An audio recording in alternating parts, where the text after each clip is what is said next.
আজকে মামলা করলাম, এতদিন হয়ে গেছে, ওরা এখনও প্রকাশ্যে হাঁটাচলা করতেছে, আমাদেরকে থ্রেট দিচ্ছে যে মারা ফেলবে, মিথ্যা মামলায় জড়াবে এবং কি নারী কেলেঙ্কারিতে জড়াবে, এইরকম অনেক প্রকার কথা বলতেছে।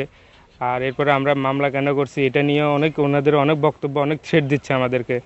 আর আমরা প্রশাসনের কাছেও অনেক হেল্প চাইছি, ওনারা কিছুই করে না আমাদের জন্য। ফেনী দাগনভূঞা পৌর শহর হাসপাতাল রোডের বহুতল ভবন ভূঁইয়া ম্যানশন দখলের চেষ্টাকালে নির্যাতনের শিকার গৃহকর্তা আব্দুল গফুর ভূঁইয়ার মৃত্যুর ঘটনায় আদালতের নির্দেশে বুধবার 12 জুন সকাল 11টায় কবর থেকে মরদেহ উত্তোলন করে মর্গে পাঠানো হয়েছে। এ মামলায় উপজেলা আওয়ামী লীগ সাধারণ সম্পাদক ও রাজাপুর ইউনিয়ন পরিষদ চেয়ারম্যান জয়নাল আবেদিন মামুনকে প্রধান আসামি করে আরও 6 জনের নাম উল্লেখ করা হয়। এর আগে দাগনভূঞা আমলি আদালতের বিচারক ও senior judicial magistrate Farhana Lokman হত্যা মামলার রেকর্ড করতে আদেশ দেন।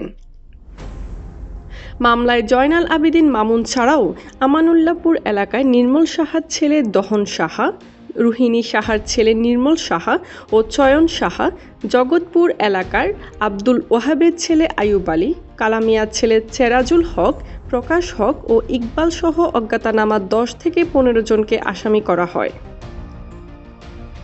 দাগনভূঞা থানার officer in charge OC Mohammad Abul Hashim বিষয়টি নিশ্চিত করে জানান, এ বিষয়ে আদালতের নির্দেশে মৃত ব্যক্তির মরদেহ ময়নাতদন্তের জন্য কবর থেকে উত্তোলন করা হয়েছে। মামলার তদন্ত ও ময়নাতদন্ত রিপোর্ট সাপেক্ষে প্রয়োজনীয় ব্যবস্থা গ্রহণ করা হবে। মামলাটি তদন্ত করতে থানার ওসি রাসেল মিয়াকে দায়িত্বভার দেওয়া হয়েছে।